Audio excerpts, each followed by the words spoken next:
Hello, and welcome to episode 13 of Desert Fathers in a Year. I'm Jamie Baxter from Exodus 90. It's my privilege to walk alongside you as we read and meditate on Bishop Erik Varden's selections from the sayings of the Desert Fathers. For the last 3 weeks, we've meditated on peace, reading from the second chapter of the systematic collection. Like the sayings on perfection from February, the sayings on peace offer precious advice for our growth in holiness, flourishing, and wholeness. The bedrock is to understand first that the peace Christ offers us is totally other than the peace the world promises. It is deeply interior, and counterintuitively, peace is a battle. As we burn off the deadwoods of distraction, noise, and frenetic activity from our lives, we find the remarkable fact that the true source of our unpeace is always already within. This is what Abba Antony meant when he said that the pursuit of peace leaves one battle to be fought in the heart. One might even say that we surround ourselves with external noise so as to avoid the real battle of our passions. Abba Arsenius's life and example teach us just how radically we must fight for internal peace, and importantly, that one's path to holiness is different from another's. God, in His infinite and mysterious wisdom, has given each of us a unique constellation of talents, longings, and attitudes. And Abba Moses offered us a key to growth in self-knowledge and discernment. Go, sit in your cell, and your cell will teach you everything. We all have a cell, the place assigned to us by God in His loving design.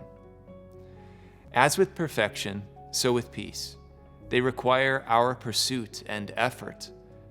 Perhaps this is why these spiritual masters place the sayings on perfection first. We are required to be fit for purpose, to be and manifest ourselves as image and likeness of God, to see, as if with God's eyes, every event, situation, and person, every person, including ourselves. This inward gaze, preconditioned by the stripping away of distractions, reveals the source of our unpeace, and only there, beheld by God's gaze, is pure peace to be found, and with a work to do. When peace reigns in our hearts, it does not promise a stoic forbearance of life's challenges. To the contrary, it makes us more vulnerable. And this vulnerability is the meeting point of God and man, allowing us to become vessels of God's mercy. With that, I'll hand it over to Bishop Varden as we read and meditate on a short story about Abba Moses. This is episode 13 of Desert Fathers in a Year, Silence in Grief.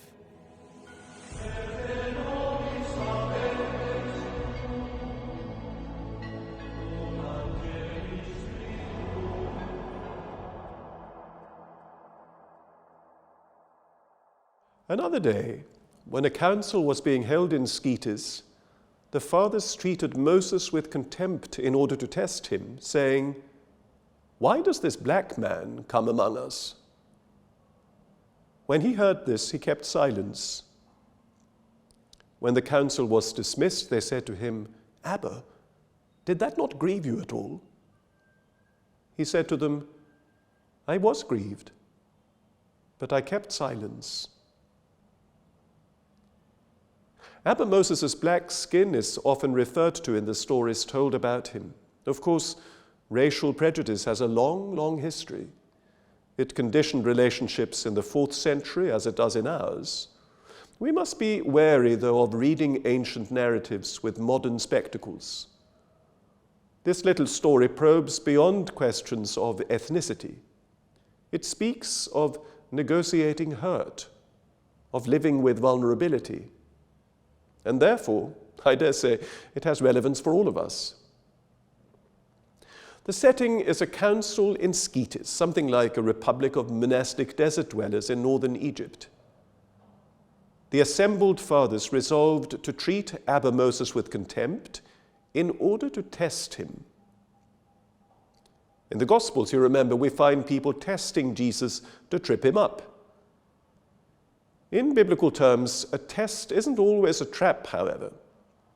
Think of what Moses tells Israel in Deuteronomy, just as the people are about to take possession of the promised land. He says, "You shall remember all the way which the Lord your God has led you these 40 years in the wilderness, that he might humble you, testing you to know what was in your heart, whether you would keep his commandments or not." God's testing has pedagogical intent. Its purpose isn't primarily to manifest man's heart to God, who knows what is in man. It is to reveal man to himself. Let's face it, we're all more or less prone to self-delusion. We may have grandiose ideas of our idealism, our spirituality, and our selflessness. The chances are, though, that at some metaphorical level we are plagued by an ingrown toenail. Something about our history, character, or looks that makes us feel insecure, so anxious, so disposed to self-protecting anger. We discover what is in our hearts when, notwithstanding the manicured elegance we like to project, when someone steps on that toenail, whether by accident or by design.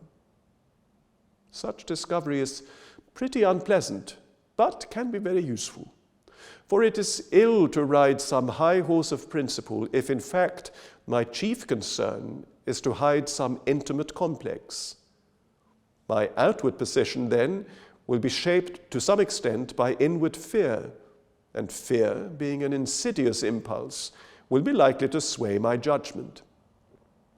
My integrity is, as a result, compromised, and I may find myself subtly and unwittingly undermining the common good. Abba Moses was a highly respected and much loved monk in Sketis. His ethnic background was evident to all. It doesn't seem to have been a problem to anyone. The fathers seem to have wished to establish whether it was an issue to Moses himself. Gathered in council, they doubtless had important business to discuss, and so they wondered, will Moses' judgment be objective, or will it be conditioned by a chip on his shoulder? This they set out to discover, testing the Abba's humility, probing his peace. That Moses' sense of self was rooted at a much deeper level is apparent from another story told about him. Again, the setting is that of a council. The story goes like this. A brother at Sketis committed a fault. A council was called to which Abba Moses was invited, but he refused to go to it.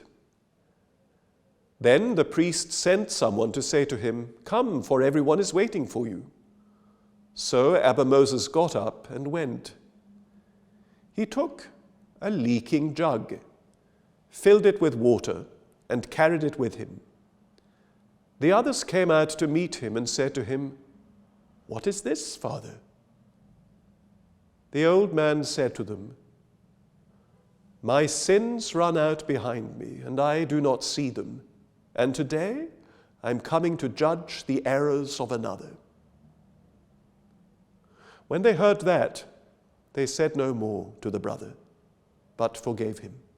Abba Moses, free with regard to others' prejudice and his own secret wounds, interacted with the world not on the basis of calculable schemes of retribution, but from keen awareness of the utter disproportion between God's gracious holiness and human misery. That way, he became a vehicle of mercy and a vessel of peace.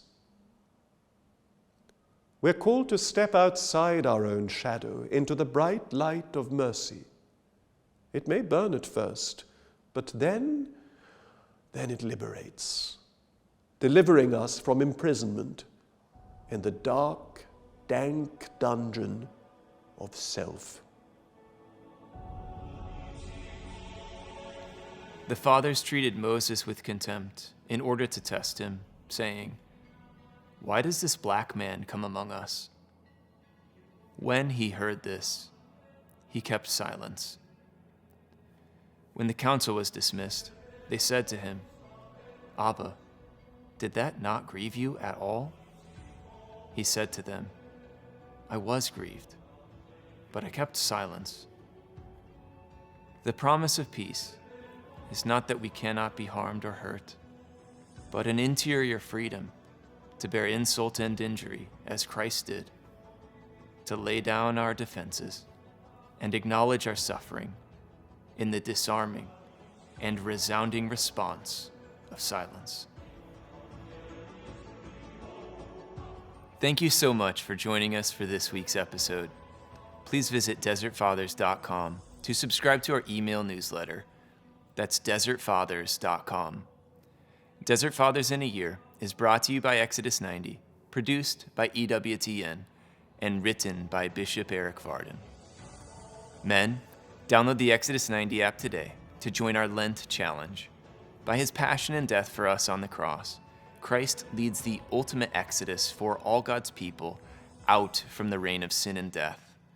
Throughout the 40 days of Lent, we'll meditate on the prophecies of Jesus' passion given by Jonah and Isaiah as we make an exodus of our own from the pharaohs of our time.